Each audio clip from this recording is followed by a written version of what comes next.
All right, good morning. That looks all right, I guess. Got a little bit of extra light over here. I'm going to try to fix that. See what we get there. Well, it's been a while, guys.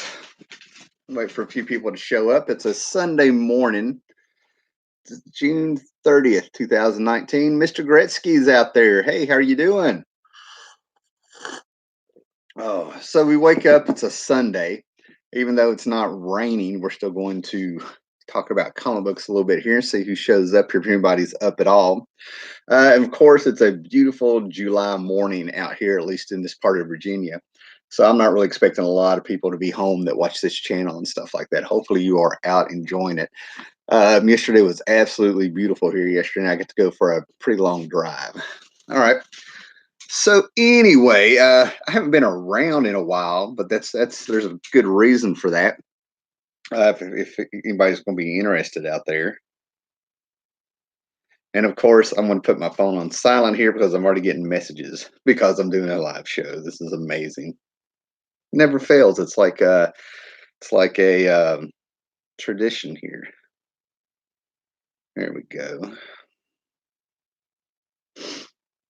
Okay. Hey, what's going on, guys?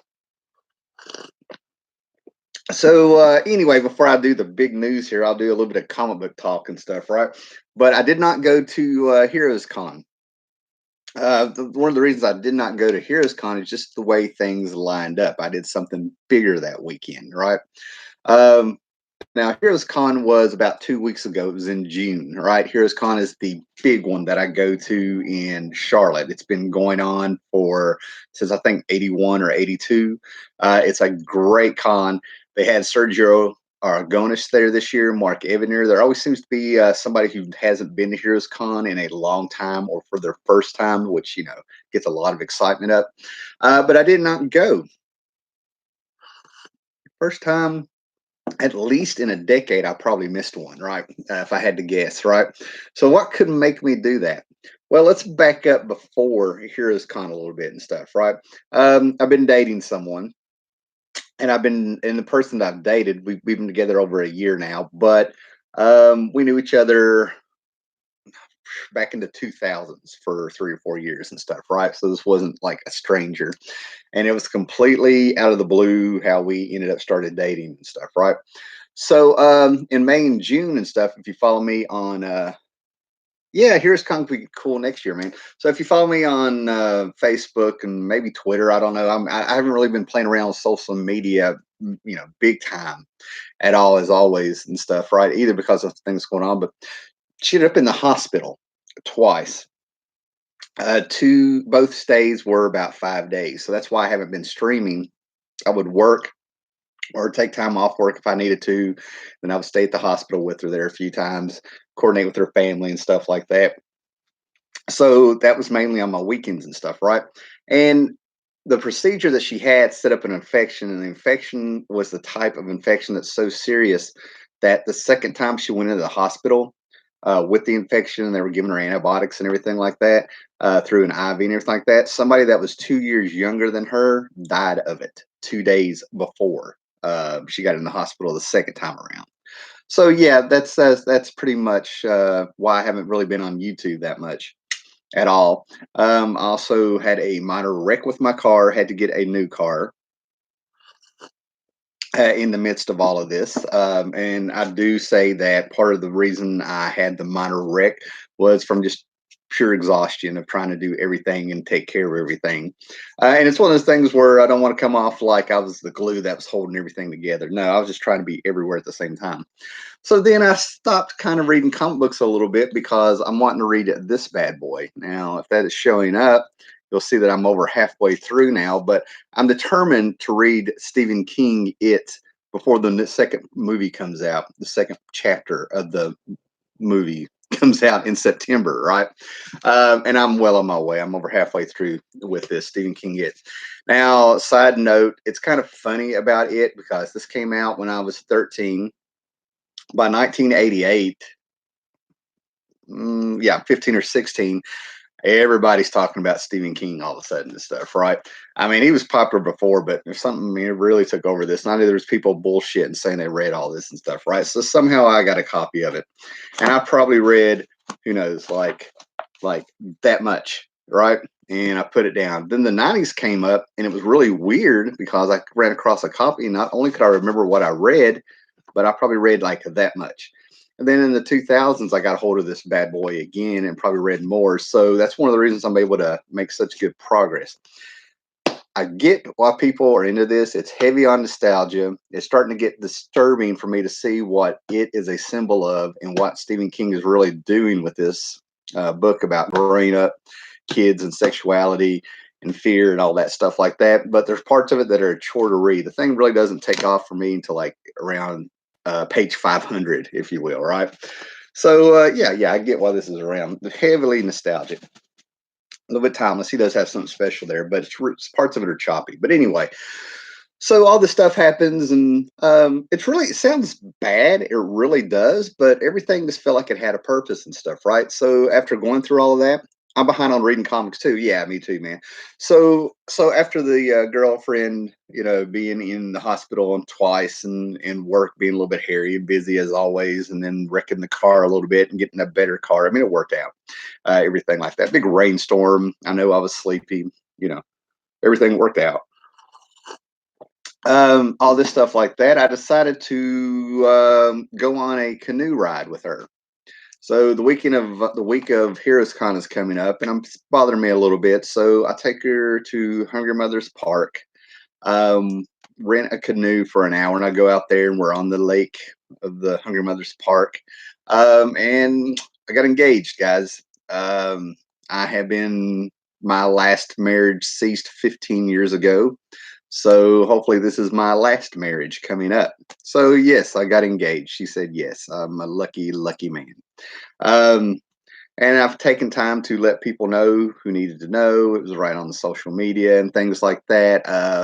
Talk to a few people here and there. Had a few people call to talk to them also and stuff. It's all personal stuff. You don't want to, you gotta work out from your circle on your announcements and stuff. You know what I mean? Hey, thanks, Murdoch the Pooch. Yeah.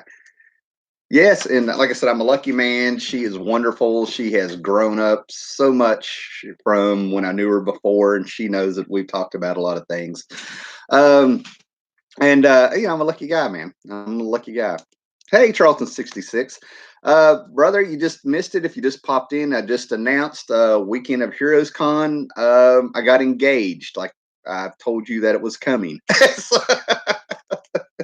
yeah, she's engaged. She's also graduated from nursing school, and she has started her job, if you will. So, um, yeah, so yeah, things have changed. I'm still going to have a presence here on YouTube, and who knows with her work schedule and my schedule and the things we have coming on.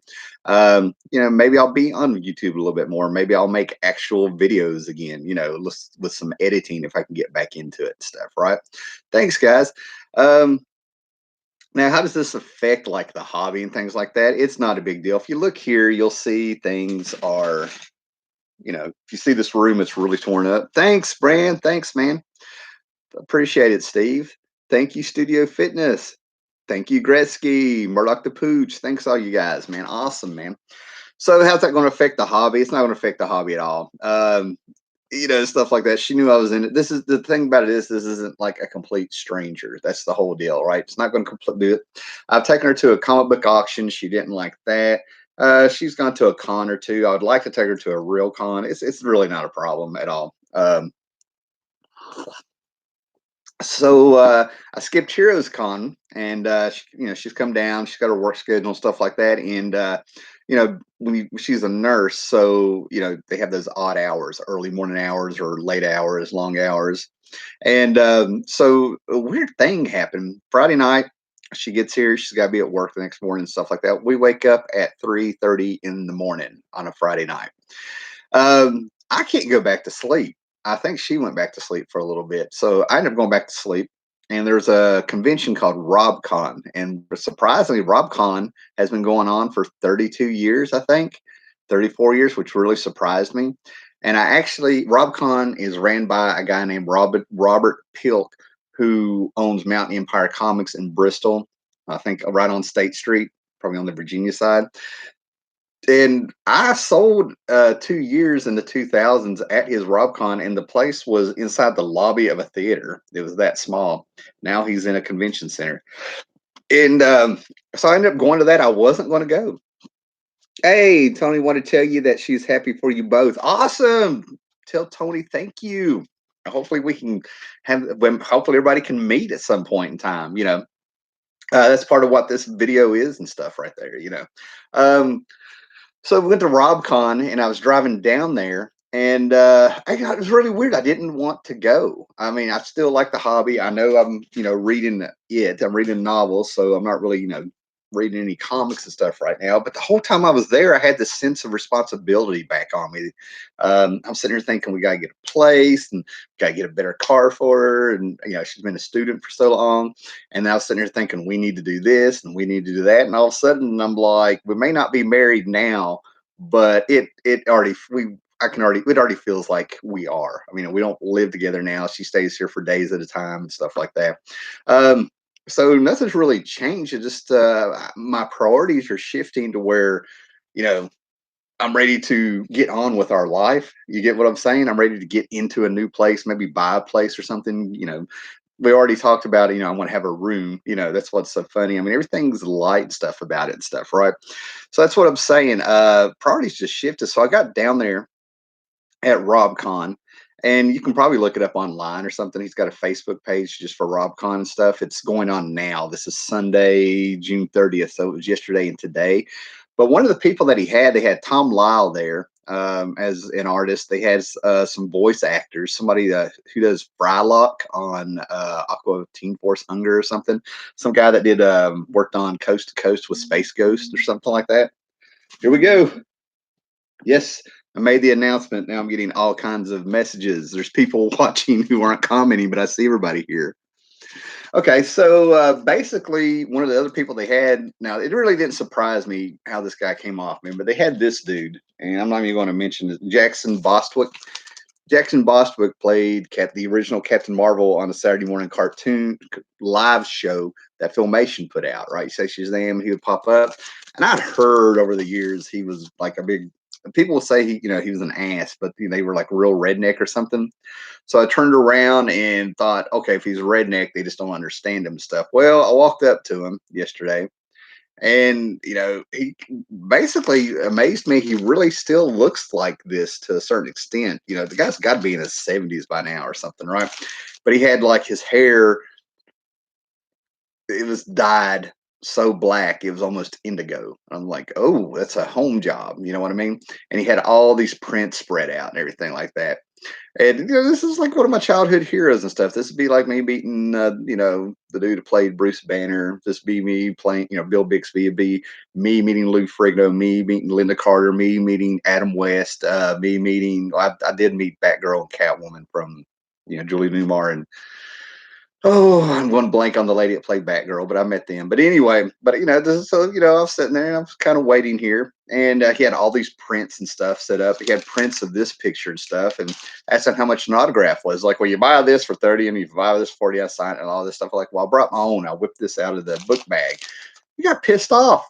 I don't care if I caught him in a moment. He was a dick. You're like $50, and I don't know what he was saying, but he like rattled off some stuff, and I was just putting my thing back in my book bag, and then he turned to his handler or something. And I don't mind saying that the guy was a dick. He's not going to remember me. Oh, missed the beginning in the announcement. Okay. Okay, we got some people coming in. Dennis Hayes, what's up, brother? I missed Heroes. Now I'm missing RobCon because I'm at the beach packing up. Um, you know, then she may not be missing too much. I mean, it's a good con. Don't get me wrong. I'll show some books I found there and stuff like that. But it's an hour and a half drive for me to get down there to where he has it now and stuff. And I was there 3 hours and came back. I just had a sense of responsibility. Gambit's out there. What's up, man? And Gambit, the announcement is I got engaged. I didn't go to Heroes Con 2 weeks ago because I took my girl out on a canoe boat at a place called Hungry Mother's Park. It's a national like forest and stuff, and you rent a boat and all that stuff, and got engaged. Yvonne Craig, thanks you, Gretzky. Yeah, just I caught her on a day. Everybody said she was real sweet and everything too, but I think she was having a moment because Julie Newmar's line was really long and there was nobody in hers but me. Congratulations, thanks, man, thanks, guys. So yeah, my presence on YouTube is either going to pick up and then probably have some spotty moments where I don't show back up for a little bit, but I'm taking care of business. Looking for a place, probably going to try to help her get a new car and stuff. What's funny is that with her first paycheck, she wants to get us massages. And I'm sort of like, I don't know. Because the only girl around here that does massages, I went to school with her also. And I think it'd be funny and awkward to have her rubbing my bare back, you know. Okay, so RobCon was actually, it's pretty good. It was decent. Don't get me wrong. It's probably a fourth the size of Heroes Con. But like I said, I've watched the place grow. When I sold at RobCon 12, 15, 14 years ago or whatever it was, those 2 years in a row. Like I said, it was in a lobby for a theater on State Street in Bristol. Probably like, it's my apartment would probably fit into where it was. There's some dealers and stuff, right? Oh, thanks, guys. Yeah, I'll be watching no matter where you're on, Tim. Appreciate it, guys. That's awesome, right? But I walked around and they had some really good deals. I mean, they really had some good deals there, man. And that's what surprised me. I don't know what it was. So when it comes to actually going to go get comics, if you had the time to really sit there and go through the comics, we're talking Bronze Age books, right? Cavalier Comics, comic book shop. I know who this guy is out of Wise. I haven't been in his shop in 10 years, but he's, social media makes it weird and stuff, right? He had all of his Bronze Age books. He had something like 20 boxes of them, half off. So I ended up getting some stuff from him. There was another company, and I probably have their name in a bag or something, but they came down, and they had dollar boxes all around. They had bought just a new collection. Then they had Silver Age and Bronze Age books half off also, right? But they were very low condition. I could have got a Jim Steranko Hulk, that cover for the Hulk Spectacular or whatever it was, giant size Hulk. Jim Steranko drew, where he's holding the logo like this and he looks all mean after they had Maurice Severin come in and redraw the face. Could have got that for $13, but it had tape. The cover was taped together at the spine all the way down. No grade, is low grade is better than no grade. It's better than not having the book and stuff. But yeah, I was just sort of like, I don't know. But I still got some few good things, and I plugged up a lot of holes. What amazed me are books that went up in price, guys. Check your collections. I was sitting there looking at some of the stuff and couldn't believe it. Sensational She-Hulk by John Byrne, right? The video that I have on here, John Byrne's She-Hulk, that made this channel pop 10 years ago, 9 years ago, 8 years ago, whatever it was, I don't know. Um, is a couple issues of that book has gone up, right? The Vanity Fair issue. There's a cover of Vanity Fair, a tribute cover where she was holding a beach ball while she's in a bikini. That was like Demi Moore when she was pregnant on the cover of it. That's jumped up. This might be old news to some of you guys. Then there's an issue number 40 or something like that, and it was a joke. It was an all nude issue of She-Hulk jumping rope in the nude, and the whole point of the gag is Renee Winstetter came in the story and got on to John Byrne, and you find out she had a white tank top on, a white bathing suit on. So when she was jump roping naked, the blur lines were covering everything. That thing's jumped up for $50. I saw that for $50, and people were considering buying it. Things like that. I mean, it's just amazing things I've held on to, things I've never thought would really, I don't know why it surprises me. It probably surprises me because I didn't know where it came from. Probably because there's no movie announced, no TV show announced, anything like that. I think people are so desperate for key books and things that part of the collecting may be changing. Marvel and DC aren't putting out a lot of key books, first appearances, major events, changing characters and things like that really stick. You know what I mean? So I guess people are digging back there and find things. And the very last issue of She-Hulk has jumped up to, I don't know, 25. I think I saw that for 25, which killed me because I saw 3 copies at a flea market I went to last week for $1. I've seen that all over the place, right? The last issue is, now I tried to look up and see why it's worth stuff, and it's because they have the first on the cover of the last issue of Sensational She-Hulk. She has the #1 issue for that series, the #1 issue of Savage She-Hulk, her first appearance. And for some reason, that's made the book go up. Now, final issues have a low print run, so I get why they're more scarce, but I don't know. Um, oh, everybody's quit here. So yeah, go back. I mean, I saw some books. I saw some books that have jumped up, and I'm really amazed at some of the things I have in my collection now that I'm gonna have to get out of. I'm gonna have to go digging and put them in the the key box. If there's a fire, the box of my most expensive comics I would run out with and stuff, right? So I was just amazed at this stuff, and then I was also amazed that it's in actual price guides, not just eBay prices, if you will, right? So of course the Eternals were there. People were, people brought their Eternals and stuff. But the series that I'm trying to finish collecting before they pop and stuff, it would be Hitman. I think I need 5 issues of it by Garth Ennis. The Boys. Now I've always had the boy. I was on board with the Boys from issue number 5 or something, right? So I was there for that one. I have 4 or 5 issues of that I need, and they're nowhere. They're nowhere to be found. Planetary. I'm trying to get my second run of Planetary going so I can get it bound. I have a full set, and now I think I need like 8 issues to have a complete second set, and I'm gonna get that bound. I'm ready to get it bound.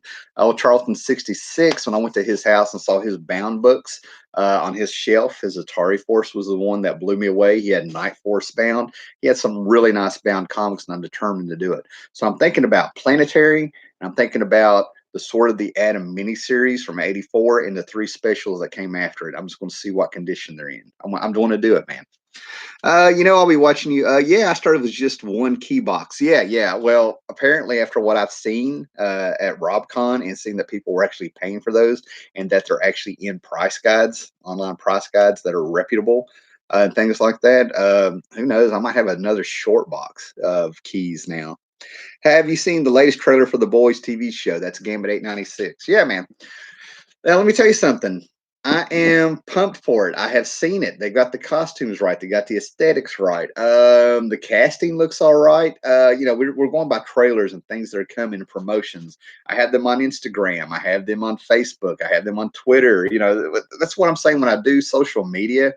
It's not that I'm not so much active on them. I'm just not inputting because I'm checking this stuff, right? And I'm down for the Boys. I think this thing is going to be good.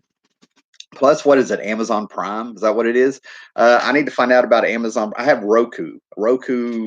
I mean, you can look up what Roku is, but Amazon Prime. I need to find out. Do they, when they release a show, do they do 1 week at a time? One show at a time per week, or are they like Netflix? They give you the whole season. Because I'm just going to get Amazon Prime long enough to watch The Boys. I'm so down for it. To see the Butcher and Butter's Milk. I'm hoping Simon Pegg does a walk on, and they got freaking. Is it Carl Urban? Let me get that. I always get Carl Urban and another actor mixed up by their names. I don't mean to, but it's got Carl Urban in it. Fucking Dread, man. The guy that played Dread.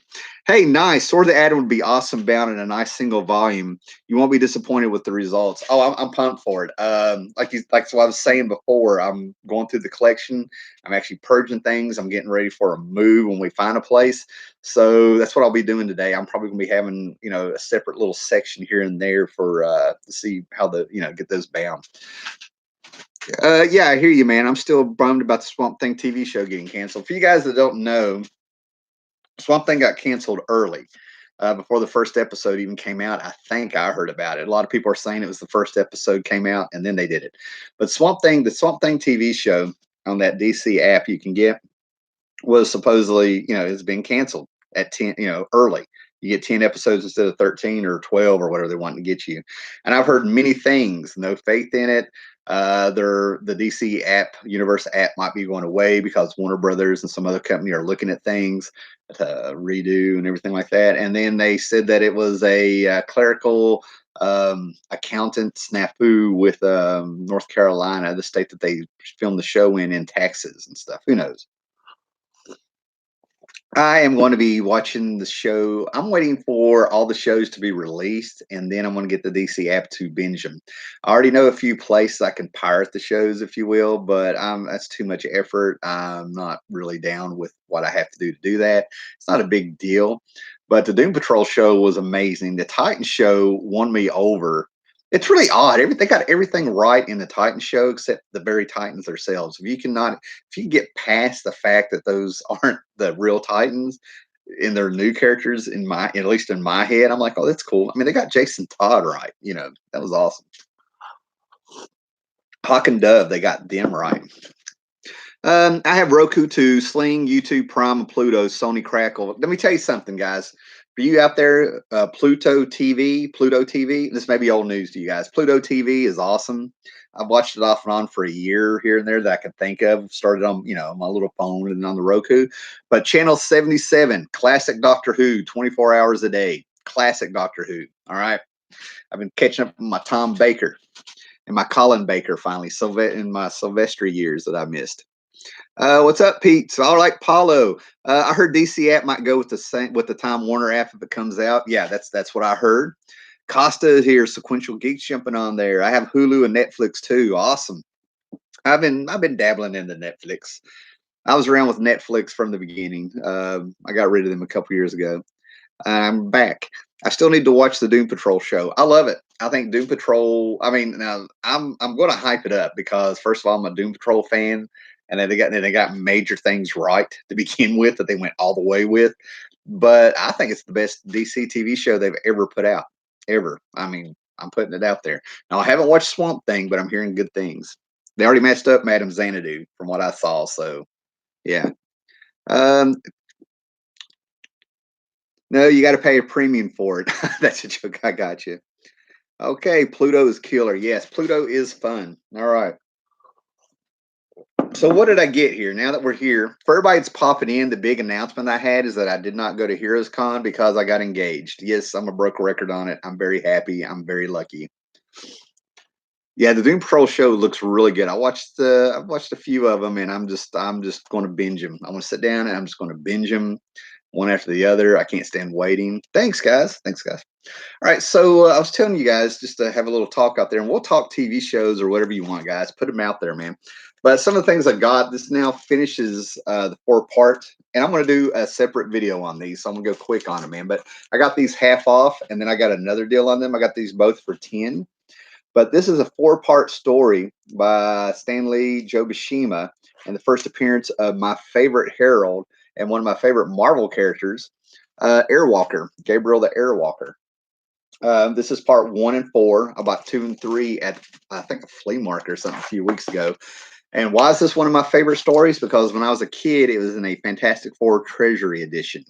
And every time I find that Treasury Edition, it's $50 if I find it out in the wild here and stuff, right? But I was like 5, 6 years old reading that Treasury size edition. They're this big. Um, Reading that thing and it blew me away. So I'm very happy to have decent copies of that story. Buscema, it made me a Buscema fan before his those Marvel Treasury editions. I never realized how some of my favorite artists. That's where I came from. You know what I'm saying? John Buscema on Fantastic Four and those glorious Conan covers. You know what I mean? For the Marvel Treasury editions. Those, what do we got here? We don't pay YouTube app and Philip app, wife, mom, and husband. Do we use it? Now you have two ball and chains, the comics and the wife. Oh, oh. I've lucked up. I really have lucked up on that one. I don't think she's going to be a ball and change per se. She's very direct on a few things and actually has a sense of humor. So far, I know you're joking and stuff, but I've been there with the ball and chain feel. We'll just say that, and I'm not feeling that here. So still need to finish my Fantastic Four run. That's Gretzky. I have the Smurfs Treasure Edition. The Smurfs Treasure Edition. I didn't know there was a Smurfs Treasury Edition book. Yeah, Fantastic Four storyline. This is really great. I mean, it's got some biblical stuff in here. Seriously, yeah, I'm pretty hard on Stan Lee for feeling like he didn't give artists a lot of credit and stuff. But when you read his Fantastic Four after Kirby left, you know what I mean, and some of the things he was doing, it's stuff like this that I have to get in the mindset that he was a good writer. You know what I mean? I really have to come to terms with that. I'm such a Kirby nut. I get petty with it. Okay, and I tweeted at you this morning, Charlton66, and I hope I'm remembering right. Like I said, I've had a lot of going on where my girl was in the hospital for 2 days. two times for 5 days apiece, getting a new car after I wrecked mine and things like that. You know what I mean? But I finished this. This is completely, I tweeted at you, but I had to delete the tweet, do it again because I had to post the pictures. But I finished my Omega, the Unknown run. I'm 99% positive, right? 7, 8, and 9. Like I said, I'll be doing a video on these, right? And I got to tell you, the Omega, the Unknown book, Steve Gerber. I mean, I known about Steve Gerber. I was a Steve Gerber fan before, in my opinion, before there was Grant Morrison, there was Steve Gerber. Before there was Alan Moore, there was Steve Gerber. John Byrne said that he doesn't write comic book stories; he writes mind trips and stuff. The man's a genius. This was Vertigo before there was a Vertigo. This book, Omega the Unknown, was 20 years ahead of its time, in my opinion. Okay, when I mean, I had a feeling like when I read Steve Gerber's stuff, I always felt like he didn't like New York. He showed you how nasty 70s New York was. You feel it in that book. You know what I mean? You feel like, you traveled in time. What do we got here? I showed it off in my contest video for Sam's Tangled Web. Nice. Late to the party and the new congrats, Howler, and the future Miss Mouse. Thanks, Tom, man. I got the tweet. That's awesome. Steve Gerber was definitely the godfather of Vertigo. One of many. One of many, right? And then I found this. I'm going to have to clean this up a little bit. Got this for maybe $1, if that much. But I know how to, I've got some stuff to where, and it works really well. There's a little leftover something from a price tag on here, but I get these graphic novels, right? I get the Marvel graphic novels. I used to be very picky on which ones I would buy. You know what I mean? There's just certain ones I wanted, everything like that, right? But the nostalgia I feel on these, even with the bad ones or the so-so ones or something. This is the Dazzler, the movie one, written by Jim Shooter. Jim Shooter is one of my favorite writers. I don't push him because I kind of grew up on him. You know what I mean? I know some people didn't like his writing. To me, what he did with Valiant and Defiant Comics was awesome. You know what I mean? I thought his Secret Wars was fantastic because nobody had tried anything like that before. It was fantastic, right? So we have a great Sinkovich cover on here, Bill Sinkovich cover on here. I mean, there's nothing that makes me feel, I can smell the air of the 80s when I see those purples on a Sinkovich cover. You know what I mean? From his New Mutants and stuff right there. But fortunately, he didn't do the interior, which is why I never did it. But it's Frank Springer, and, it's Frank Springer, man. So I got this. What do we got here? Steve Gerber always said that he didn't do any drugs. Not sure if I believe that. Uh, If he didn't, I would have loved to read what he wrote when he did. I mean, how much more out there can you get? And that's in a good way. Mega, one of those books Marvel finished at a different title due to abrupt cancellation. Yes, I have those books, the Defenders books over there. I have those. Actually, I found those before I found some Omega books. Gerber never got to finish Omega. Hassles with the Duck and Marvel got rid of them. Yeah, I could do a whole video on that now that I know what I know over the last, since the 90s, all that stuff started coming out for me. All right, so moving on, doing that stuff, right? Um, Let me see, where we at. Now, what's really amazing me is all the legion of superhero fans that are coming out online all of a sudden, right? Bendis starts giving us Brian Michael Bendis starts putting out this stuff, these little hints of what's coming and teasing us. And they've been teasing us for years with the Legion of Superheroes coming back. And my friend, I can turn the camera around and show you my boxes of Legion of Superhero stuff. I can show you my Reader's Digest versions of Adventure Comics. Here's somewhere I'm moving things around. Adventure Comics, where I saw my first reprints of the Silver Age Legion and stuff. Right, my first comic book was Superboy and the Legion of Superheroes, like 255 or something. Right, I don't know what it was. It's here somewhere. It's a Whitman cover, so I go back to the Legion at least to 1979. All right, okay. So, and that's okay. That's okay. Everybody's getting excited about the Legion of Superheroes. But there's certain people that I follow online and on the social media and stuff like that. And yeah, you've never mentioned the Legion. Good for you though, right? But I'm trying to keep an open mind with Bendis getting a hold of my Legion. I've got so many Legion books, and the books are very cheap to collect to fill in your run or your gap if you want to start it and things like that. And there's been so many creators over the years on the Legion, and there's something you can find with the Legion. Even if you don't like it all, there's an era you're going to like. You know what I'm saying? But I've been keeping in mind. Ryan Sook is coming on there doing. Apparently, he's doing the art. I'm a huge Ryan Sook fan. The stuff that he has done with Commandy that I've seen, going back to Wednesday Comics and covers, covers of some reprints and some stuff. Ryan Sook is amazing in my eyes. He's got that old school like Al Williamson feel. You know what I mean? Just really good stuff, right? And his designs have left me lacking for the Legion of Superheroes. For some reason, they feel it's important to put them a century ahead of where they're from. The Ryan Sook, I don't know if you guys remember Micronauts, but there's some figures called Micronauts, and Star Wars wiped them out more or less, right? And some of the designs look like Micronauts. I'm like, this guy's going back to his childhood or something. He's looking at toy catalogs or something.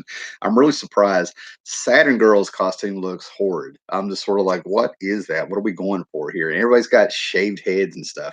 So it's one of those things. I'm going to read the book, see what the context is, see what's going on, but I don't know, man. What we got here? Ferber never got to. Yeah, he did. Bill Manilow is another writer that was sort of out there. Yeah, and I hate what happened to Bill Manilow, man. Bill Manilow, and I think we talked about this before, Charleston '66. But Bill Manilow has a huge following still. The stuff he did. Micronauts. He took over Alpha Flight. There's just things that he did that people love. Well, the ROM is still huge. There are still people trying to find a complete collection of ROM and Power Pack. It's blowing my mind. You turned me on to some great Legion comics, Tim. Thanks, man. Thanks. Awesome. So basically, there's a series in the 90s. This is what I'm saying. These were 50 cents a piece, right? But they did a 5 year later jump in the Legion of Superheroes in 1989. They're adults now. The Legion have been disbanded for a few years. Earth had been taken over and conquered, or who knows, whatever. Nobody, I love the books, but they went grim and gritty, is what they did. So, in response to this, they had the Legion find a cave. And they walked into the cave, and all the original Silver Age Legionnaires were waking up. And they never figured out who was the clone. Was it the adult Legion of Superheroes who were cloned from these young people and somebody had stored them away, or was it the young people cloned from the older ones? They got around saying there's no way they can tell. So they had two books going on at the same time. Our older Legion, they blew up the Earth. We had an appearance by Neil Gaiman's death, and then you can find this Legionnaires book, the Legionnaires, where they're young again, and they served everybody, right? Roger Stern ended up coming on this way before he lost his mind. Was on this. Some real good people on this. I'm a huge Roger Stern fan because of his Avengers stuff. Maybe I'm more of a Roger Stern Avengers fan. You get what I'm saying? More than Roger Stern himself. He did some good stuff on Superman too. So yeah, I got these books. They matter. I know what they're. I think I know what was going on. There's a disease. I haven't read this, so I'm making a guess. But Matter Eater Lad apparently gets turned into a female. And the Legion of Substitute Heroes one shot from the 80s, Color Kid got turned into a girl. There's actually a virus that goes around that changes your gender. So I'm like, oh, they might be harkening back to that. Ultra Boy and Monel are probably my favorite Legionnaires, if you will. So yeah, there's some fun stuff. Magic Wars, it's got everything. Survival, like I said, I'll be doing a video showing these better, right? There's some more Legion books in here somewhere, but I'll spare you now. Now, something that I got to complete my holes here. Oh, what we got here? Talking about Bill Mandelo here, man. Okay, I'm missing GalaxyCon, Raleigh, North Carolina next month. Yeah, I'm really not interested in going, but they've got some great guests that have been popping up. Raleigh, North Carolina has a huge con. Big time horror actors and sci-fi actors popping up there. When was Legion Lost? I remember Capio doing the art for that. Legion Lost was probably going by memory here around 2001, 2002. That was the first time I really saw the Legion of Superheroes pop, and I saw a whole new. It makes me sound so old. Generation of people jumping on the Legion, and they were getting in that 12 issue mini series, maxi series. Really got a lot of attention, and that was due to DNA. Dabnett, oh my God, I'm forgetting their names again. Abnett, and they did Guardians of the Galaxy. Yeah, somebody will correct me here, but they're a writing team that's known as DNA. I called them DNA for so long, like everybody else. I always forget their freaking names. They're one unit entity to me, and that was a really good series, man. Keep hearing about a ROM film. I don't even know where the rights are. ROM is a toy license, not a comic book license. That's the trick. Who owns the ROM toys? It's going to determine if there's ever a film made. Picked up the trade of the Great Darkness Saga a while back on your recommendation, Tim Gambit. I hope you like it. I love that story. The first time you read it, it's so simple, and then the more you read it, the more you're just sort of like, oh, I see what they did there, and I'm able to put my mind back for to when the story came out. It was very sophisticated. It's very sophisticated is not the word. They just did some things in there that really elevated the Legion, for older readers. Roger Stern was awesome back in the day. Loved the Superman stuff. I have his book, Life and Death of Superman. Oh yeah, yeah. I think if I don't have that, I've had that. I think that's the novelization you're talking about, right? Tom Bagley, Roger Stern, Doctor Strange. Yes, yes. Very underrated run. He's just a solid comic book writer. That might be why he's not on the tip of everybody's tongue. And his Amazing Spider-Man, yep, and Cap with Byrne. Now that's a classic run. They were only on there for a short time, but what Roger Stern and John Byrne did on Cap really sticks out. People still remember it. Fantastic stuff. Mr. 80s Marvel. That is a great way to say Roger Stern. Last I heard, he was writing The Phantom. It might have been Charlton 66 telling me this. I'm not sure, or a comic hoarder or somebody. But he's writing The Phantom in Switzerland, or somewhere like that. And whatever country that book is being published, he's like their Superman. Is what they're talking. Lanning, thank you. Yes, they're telling me all the writers that I'm getting wrong. Abnett and Lanning. Yes, Dan Abnett and Andy Lanning. Thank you guys. David Johnson, Charlton 66, Eric Breen, Gambit, all of you guys. Thank you very much. Hasbro owns ROM at present. They licensed ROM along Transformers, G.I. Joe, and Mass to IDW a few years ago. I don't think it went well. That ROM was atrocious. Okay, I'm gonna go ahead and say it. I dabbled there. Now my brother loved ROM. I had a friend named Jason who's about a year or two older than me when I was in fourth grade, and he had ROM comics, Team America comics. He was of that era. He was also the first guy I saw that would take the screw out of the back of your G.I. Joe figures, and he would mix and match them, and that just blew my mind. I'm like, oh, how could you do that? Because I was poor. You had to take care of your stuff if you wanted to keep it. And here this guy is being creative. That just blew my mind. He had ROM, and then my brother has a full set of ROM.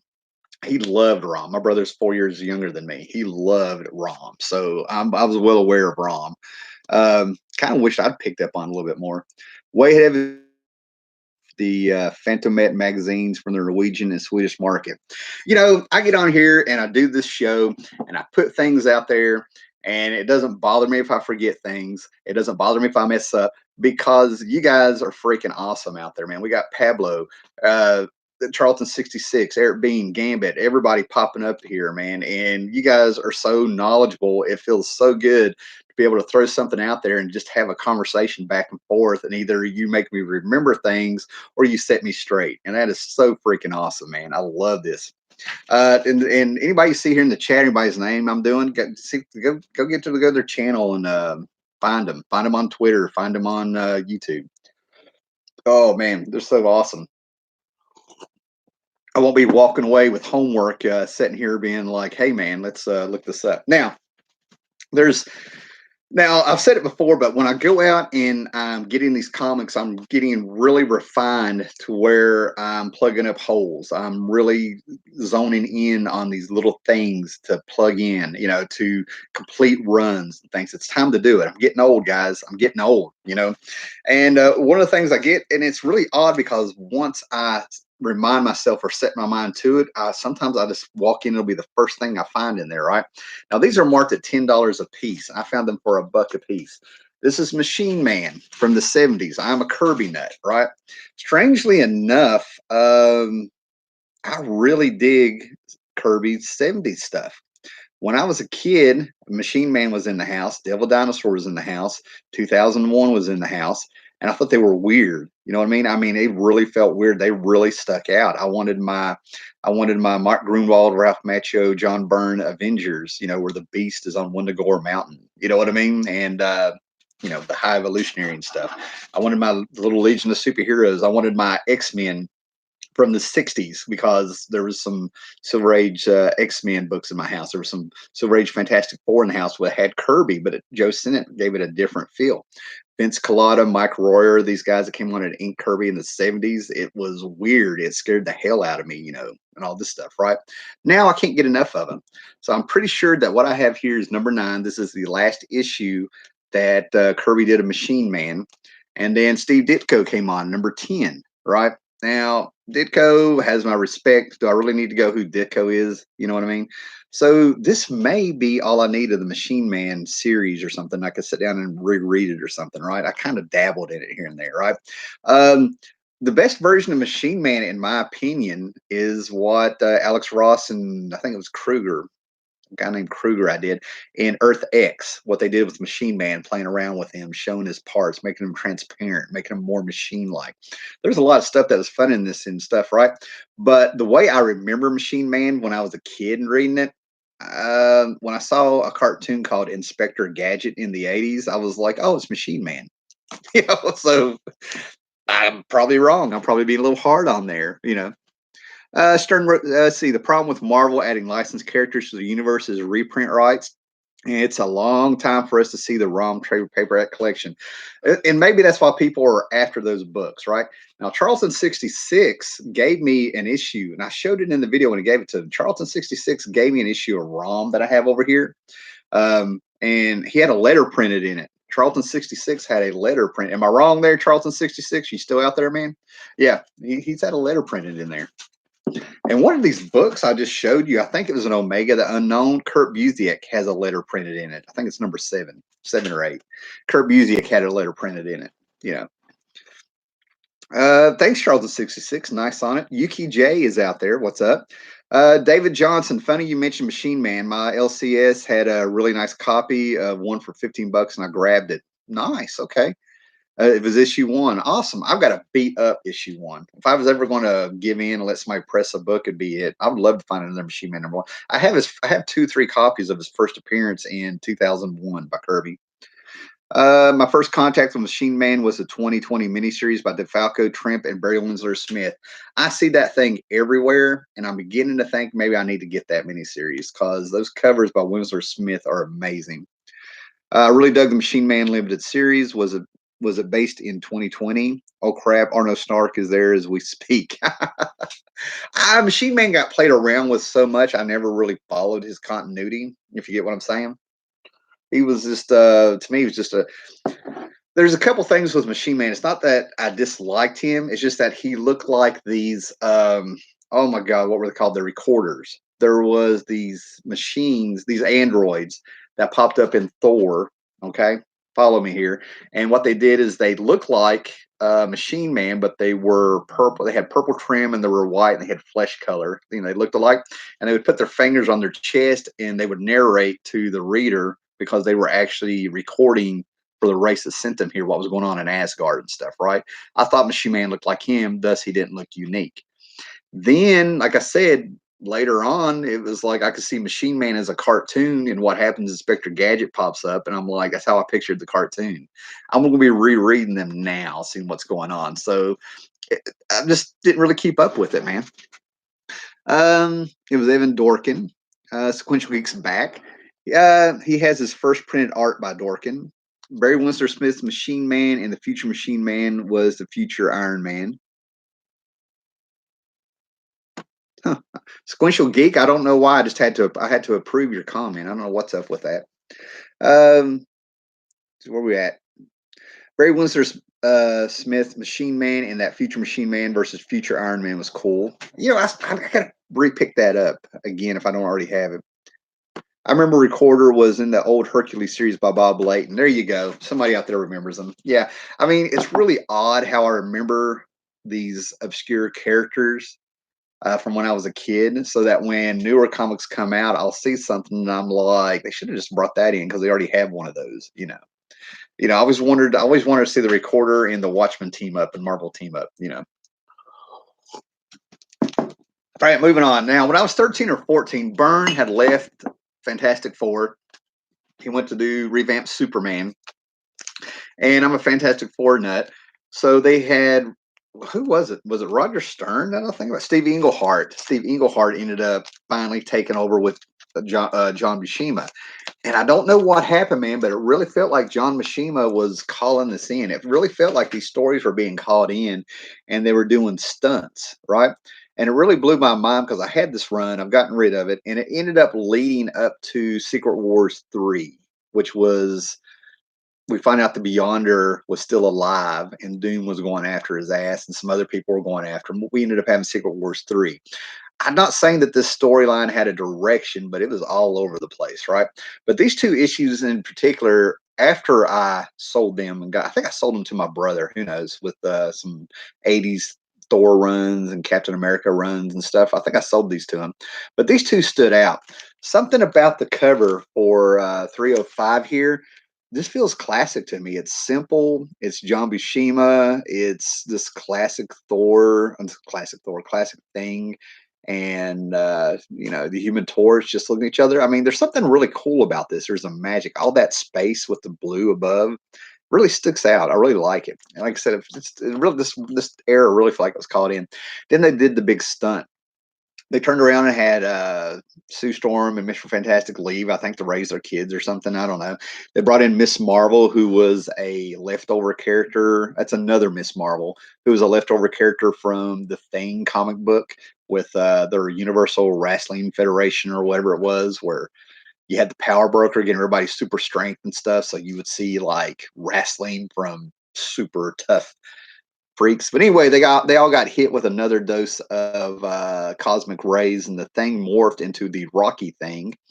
Who I can't say I thought it was ridiculous, but I was just sort of like, okay, this is different. Where's it going? And I laughed when he popped up in Amazing Spider-Man 300, drawn by McFarlane. I was just like, oh my god! And we had a Miss Thing. She went from Miss Marvel to Miss Thing. All of a sudden, the Thing got a girlfriend who looked like the squishy original version of him, if you will. And she was dealing with all that. Okay, what we got going on here?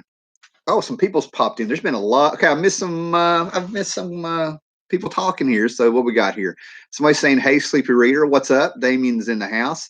You're right. Stern wrote a half dozen issues to 300. The Torch Legia wedging. Oh, the Torch Legia situation where it was a scroll and yeah. Oh my God, she started right after that. Not Legia. Excuse me. I'm having like 80s flashback of like 5 storylines. Love John Mishima. Steve Englehart started after Roger Stern.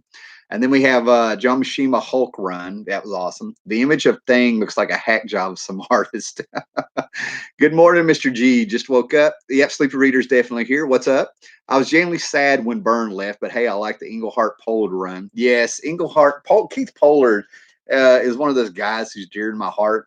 His Justice League run made me a fan. He just seemed like a reliable artist. Him and a couple other guys that I could probably think of. Going nowhere, it's Marvel, sequential art. Well, shades of things to come. Rockier Thing. That's right. He was more rocky. He was harder. Charlton 66, the precursor to a future Iron Man, was number 38 of Amazing Adventures with Killraven. Yes, nice call. Oh, those Amazing Adventurers runs, comics and stuff with Killraven, that Pete Kruger Russell art stuff, man. Now that's a book from the 70s that's so far ahead of its time. I'm going to start the John Byrne Fantastic Four run pretty soon. I bought all of them digitally. You're going to enjoy it. I think you're really going to enjoy it. Byrne really was setting up storylines that he really had an idea in his head of where that book was going. He would set up things and you get a payoff a year later. I like Legia, but I really dislike the attempt to return status quo by ending the Torch Alicia marriage. It was worked out for me. Yes, thank you. The Legia Torch Alicia marriage. You really need to look that up because that was messed up what they did. Been looking forward to it. Awesome. Okay, now going on, like I said, plugging up since we're talking about John Byrne. For 30 years, Okay, I looked around and I saw that we're creeping up on 30 years. I think this Namor book started out with in 1990. Um, John Byrne had been making his way back to Marvel. You know, he was burnt out on Superman. He did something like he had a hand in something like over 90 books of Superman in like a 3 year span of time or something, right? So he came back and he was dabbling back in Marvel with Star Brand. And he came in and he didn't want when he came back, he didn't want major books. He did West Coast Avengers with the Great Vision Quest story, right? And then all of a sudden he got a She-Hulk book that was the sensational She-Hulk that was awesome. And then he got a hold of Namor, and he played around with Namor where it felt like Byrne was just having fun. I don't know if he was or not. This guy was experimenting in this book with the art. He was going back to little things about Namor, like, you know, he's rich. It showed back in the original Fantastic Four run that he was rich because he knew where all the treasures were of these sunken ships and stuff, right? And he made him sort of, you know, we're coming out of the 80s where business and CEOs were bad guys and stuff. So he kind of played around with Namor that way. Then he would harken back to the Invaders, and he'd go back to John Byrne went back to his Iron Man roots in this, and then he even teased the Wolverine, and he played around with a bunch of B characters and She-Hulk and Namor at the time, right? So I was buying that thing off the stand. I got the first 36 issues off the freaking stand, right? Unto a Thing of Iron. As much as certain parts of that story feel like they're called in just to move the story along, I still love that's my favorite one of my favorite Namor stories right behind when he got the invaders back together, if you will. And he started planting seeds for the invaders to come back, in my opinion, in West Coast Avengers number 50 or something when he brought back the original Human Torch from the 40s. But anyway, what am I talking and talking? You can tell I love that era of comics, right? We also, you know, but this is Namor number 14. This is the one I couldn't buy off the stand, and it's been a hole in my collection since what, 91, beginning of 91, maybe. It was time. It was time. Okay, what we got here? I've just seen the chat going, man. I love it. Um, the Byrne Fantastic Four issue where Sue lost her baby, great issue. Yeah, that's what I mean. There's this really great stuff in that book. You really get invested in that world of the Fantastic Four.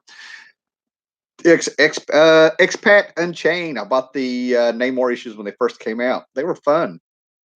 If I remember correctly, Killer Raven was originally set in 2018 or 19. That's Eric Bean. I shoplifted a lot of those and bought one or two, I think. I was like 11 years old. Oh, you bad boy. I heard Marvel was trying to get Byrne back recently. Yeah, and actually, and I know there's a lot of things about Marvel that, you know, I'll say and other people say and stuff, but I'm being very sincere. I think Byrne going back to Marvel would be a step down in his career right now. I really do. I can go another whole video I could do on that one, right? Um, Paulo Costa, listen to the Euro Geeks here. He's correct. Human Torch and Crystal should have had like 5 kids by now. I adore everything Golden Age. There were rumors about Byrne coming back on X-Men, Mr. G. Now, I want to stop right there. Sleeper Reader said that stuff, but I actually have seen, and they're online. I mean, this isn't like breaking news, but Byrne sat down and in an interview he did, he said that he started writing this X-Men story. And it was really weird because when he did it, it was for fun. It was so effortless. He was like, the characters were already in the pencil. They were just coming out. So he has a whole X-Men story that he's sitting on, pretty much done, written, drawn, and complete the way he's talking. Um, and Savalsky, the editor in chief, was trying to get him to come back, but I'm telling you, man, I really think it'd be a mistake. What's the symbol for rock on hand thing? Namor had one of the most obscure character pun names. One of the adversaries was called the Headhunter. Yeah, yeah, and you had albino twins in there, and it was fun. I mean, it was just a fun book. I just realized Namor spelled backwards is Roman. Red Vitamin Blue. That's been brought up in the comic before there about his name being Roman backwards. You know, Byrne has to get a lobotomy to get a job at the former Marvel. Byrne. Oh yeah, people are talking to each other. Yeah, Byrne decided going back, which I don't blame him. What do we got here? Namor was Marvel's first salvo of their big #1 launches. Following Namor, there was Ghost Rider, New Warriors, Guardians of the Galaxy, the new Todd McFarlane Spider-Man. 1990 was a huge year for the new series. Yeah, and I did a video about the mini death of Marvel. You know, according to their printing history and people who were Marvel experts and readers and worked there over the years, just kind of put them all together. Marvel act there's a line saying that that's a whole new Marvel starting with that big burst of #1s that came out in 1990. And they were fun books and stuff, right? Okay, sequential geek. Yes, there we go. I don't want to see Byrne go back to Marvel. The Marvel he worked for is long gone. Yeah, I mean, there's a lot of broken hearts and bad feelings and stuff for what Marvel's become over the 5 years, and you're not alone out there. The art Byrne does for the stories on his website, full pencils. There we go, Charlton 66. Yeah. And you know what? That's probably where I've seen him. I probably saw some of those pages and stuff, but I was right there when Byrne was talking about it first, when he got out there before Sabowski and stuff started announcing they were trying to get him back. In my opinion, they should never had teased that they were attempting to get Byrne back, because to me that was like trying to use the fan base to put pressure on Byrne. And if you know John Byrne at all over his interviews over the years and stuff like that, it's a bad move. What we got here? You're right. Byrne going back to Marvel would be a mistake for him. I really think so. I mean, I don't work in the business. I don't pretend I do and stuff. But I followed Byrne since oh my god, since I was like 7. No, earlier than that, six or 7. I knew his art style before I knew who he was. It's a mistake for any big name artist or writer to go back to Marvel at this point. A lot of yeah. Yeah, it's a requirement in order to qualify for work at former Marvel. You got to get dams, the lobotomy, and shock treatments. Yeah, agreed. Yeah, yeah. I like to see Byrne do things similar to Hidden Years. Hidden Years is what made him leave. The Hidden Years book was very good, and it really did have a retro feel to it, like it needed. Hidden Years, for people that don't know what it was, Byrne came out with a book called X-Men Hidden Years, where he was telling the stories in the missing years of the X-Men. Uh, Somebody can help me out. They started doing reprints around issue 66 or something of X-Men books. It went into reprints. They didn't do new stories, but they kept the book going. So there's like a 36, I don't know, issue gap with issue 94 when they started the all new X-Men. He was telling those stories in between them. You could take those books and pick up where the X-Men left off, and it's going to lead up to issue 93 if you follow that. I like to see Byrne do the Hidden Years, and they screwed him. They screwed him over. Marvel screwed him over, canceled his book, and that was it. Yeah, Hidden Years is awesome. It took me a little bit to get in the mind frame of what Byrne was doing when that book was there, but I stuck with it and kept coming back, and it kind of explains how there's a few moments there where it explained how Xavier knew where to find the all new X-Men. We get to see Storm early on, you know. Yeah. Yeah, there we go. Thank you. I was in the market there. Thanks, man. 67 to 93 had reprints. Issues X-Men, the original X-Men book. Okay. Has Sleepy Reader, has Byrne done anything anywhere in the last 5 years? Last time I remember was Trio at IDW. Um, and it's kind of wild. I'm sitting here trying to rack my brain. That does seem like the last thing I've read. I know he finished up his new his John. He finished up his Next Men arc. That story's over with. I got some odds and ends. He's done a lot of Star Wars stuff. But what's wild is I've heard more of Byrne through interviews that he's been doing on some of these YouTube channels where that's all they do is interview people. You follow what I'm saying? As far as him doing some work, I'm not real sure. I know he's finally popped up at a convention or two, I think. But if anybody knows if Byrne's been doing anything, man, give Sleepy Reader there a shout there. Byrne quit Marvel because he couldn't understand why Quesada was chopping books, making money. Oh, okay. Maybe there's more to that story. The one I heard was hidden. What they did to Hidden Years was the last straw.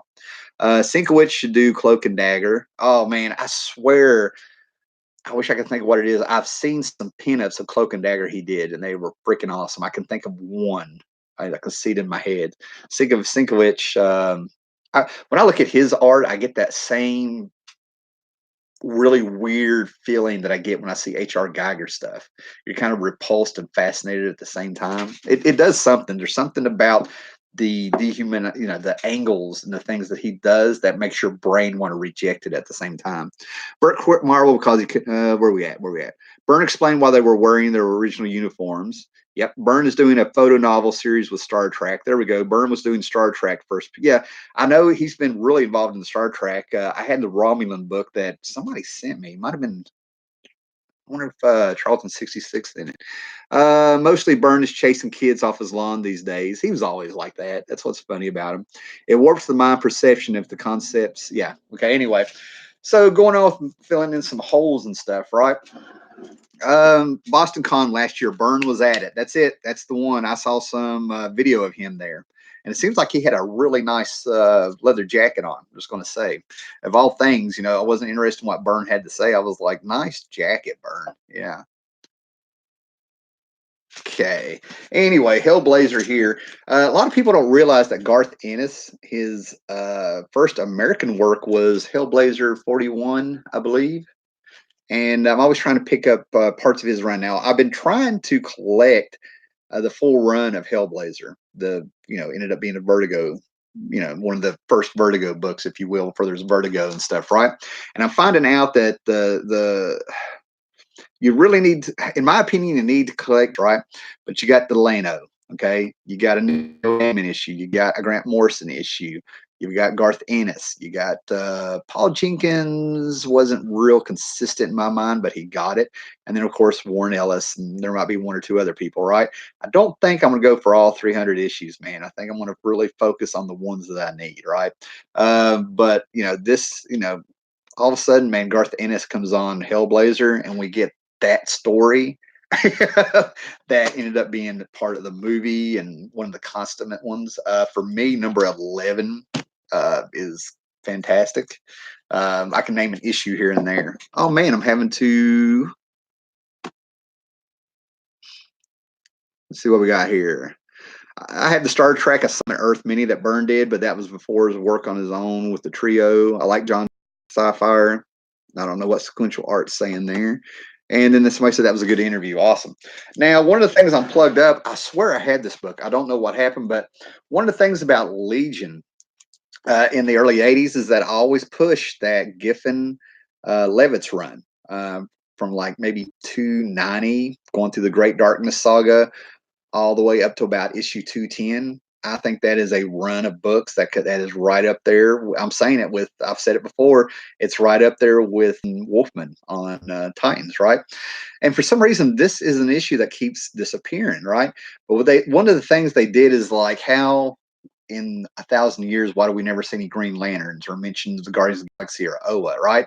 And instead of just shoehorning in or abruptly coming in and having like a little editor's note and stuff, they explored why, right? And they come in here and they actually ended up tying it up with one of their sillier villains who, if you read the book, they kind of make those villains cool again to a certain extent. They acknowledge the silliness. You know what I mean? But they tell the story of the Green Lanterns here finally about why they're not on Earth, I think, if I remember this right. The Universe File. Yeah, the Universe File. And it's really cool at the ending of it. It's a 35-year-old, it's a 36-year-old book, I think, like that. But they take this one Green Lantern here who ended up betraying the Green Lanterns, if you will, if I remember right. And nobody's put it together. They've seen the file over in block, the Rocky Block kind of simple guy and all this stuff. And you got Brainiac, who's the big whiz. He finally looks at it and puts it together after watching this the story of why there's no Green Lanterns here with Timberwolf. He puts together that the Green Lantern that betrayed them is their villain Universo.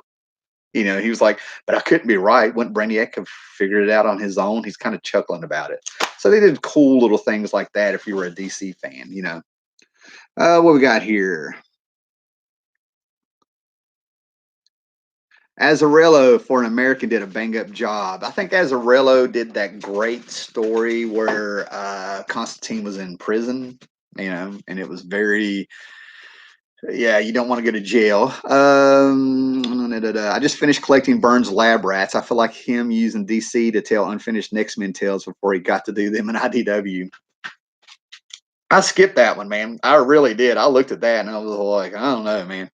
Um, Azzarello and Rizzo were on one of the teams that got me back in the comics around the new Marvel mini era.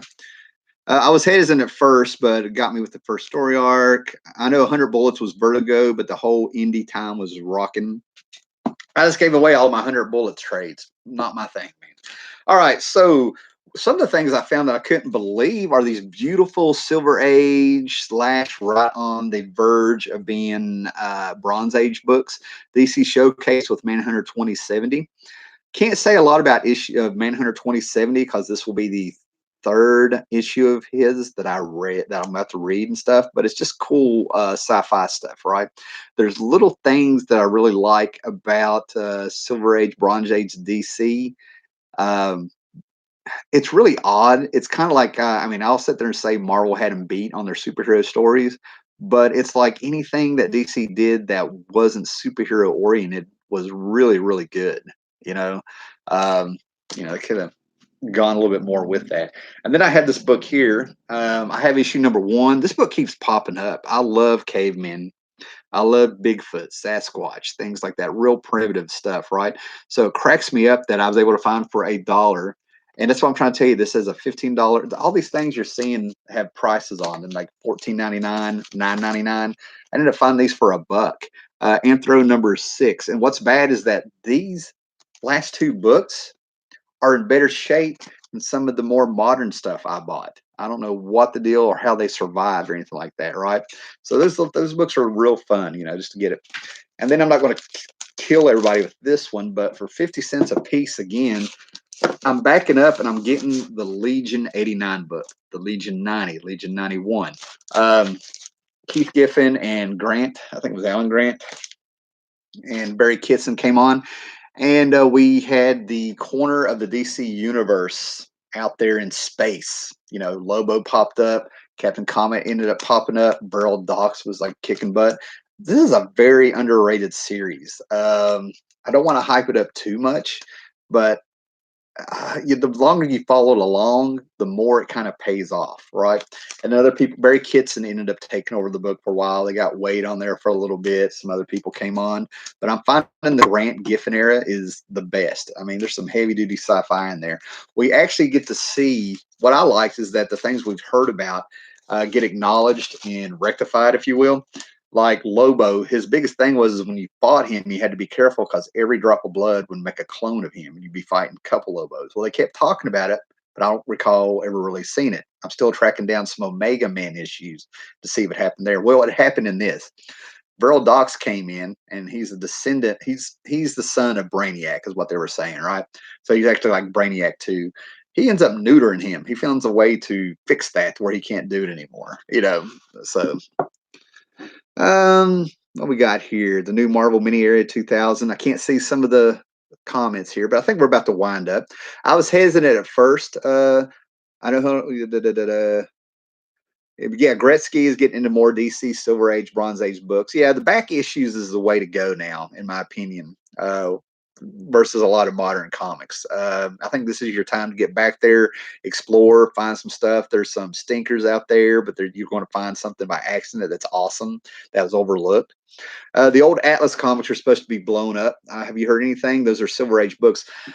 I've heard rumblings of things going on and being, bought up. I even heard a rumor about a TV show and stuff. So of course everybody's going to jump all over them. It's cool. Who knows? Anything can happen with these comics. I saw sensational She-Hulk books that I've owned since right off the rack, and I've seen them in dollar bins forever, going up in value. So anything's possible after what I saw yesterday. Okay, my first intro to Anthro was the appearance in Crisis. Same here, absolutely here. My favorite use of the character was when they brought him together with Commandy. Was with how can I be going blank on what it was? It was the big crossover event that Grant Morrison did, Final Crisis or something. Anyway, but he had an Alpha and Omega theme with it, so he brought in the first boy that met the last boy, Commandy. Anthro met Commandy. I love that for a theme. It was really cool.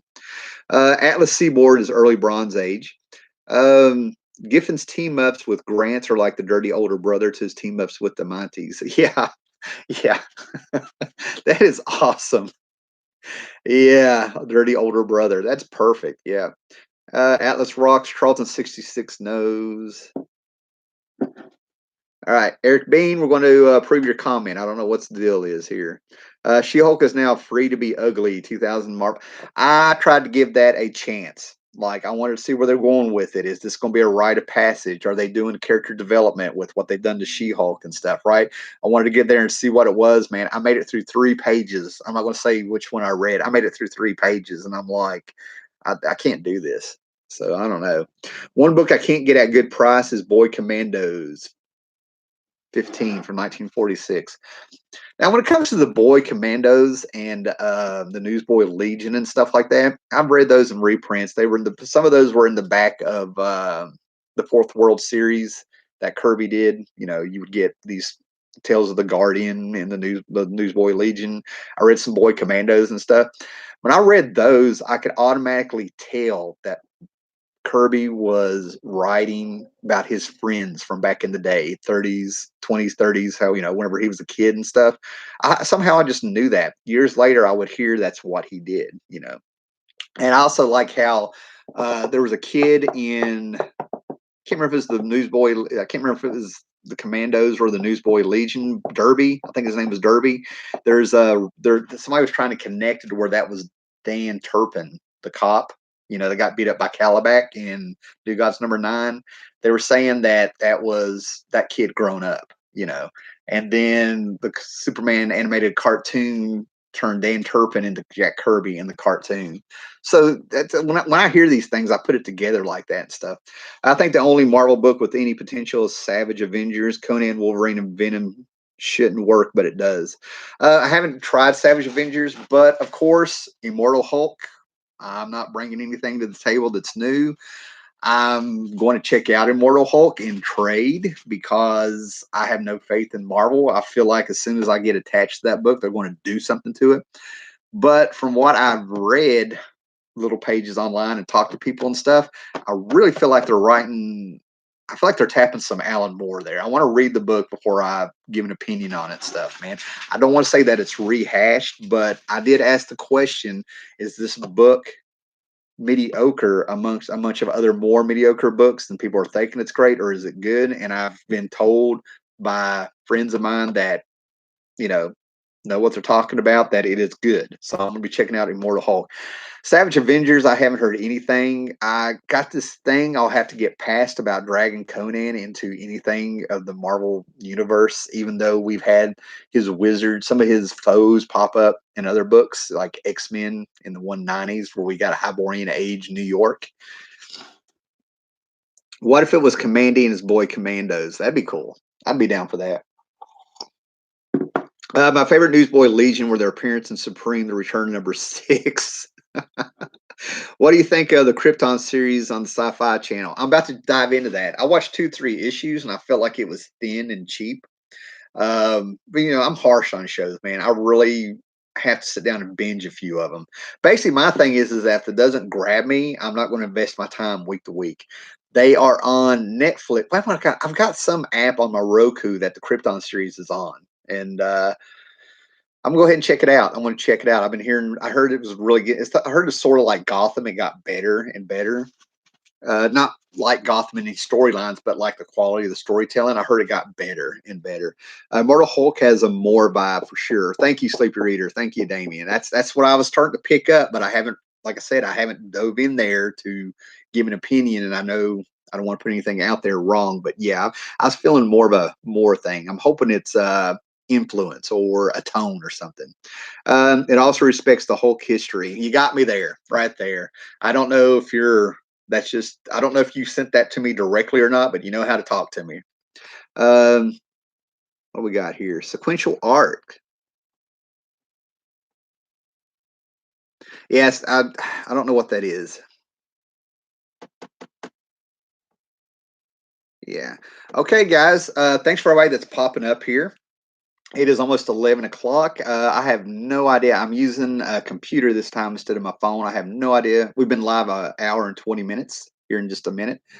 Thanks for everybody that's come on. I like to do a live show where we just talk about all these TV shows that are on now and stuff like that, because that's what everybody's really interested in. It seems like if I bring up John Byrne, Bill Mantlo, Rom, this has happened before, or TV shows.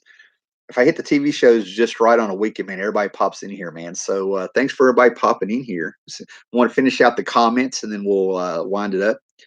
I got to watch the rest of season 1 and season 2 of Krypton. I've tried the new Hulk stories for quite a while. I haven't tried new Hulk stories in quite a while. This is Paulo. I don't like how they base a lot of stuff on his TV and movie incarnations. That's bothered me before too. It's all right when it's a wink or a nod, but it's different when they're like going all out. I started reading Mortal Hulk. I got halfway through the Al Ewing blocked the rest of the issue. That's funny. Peace. I remember Al Ewing from the Thunderbolts. Mark this day, a Howler Mouse stream that it's not raining. Congrats again, brother. Thanks. All right. That's it. That's the best right there. Tom Bagley has hit the nail on the head. There's no better way to end this. Thanks a lot, guys. Enjoy your day. Later.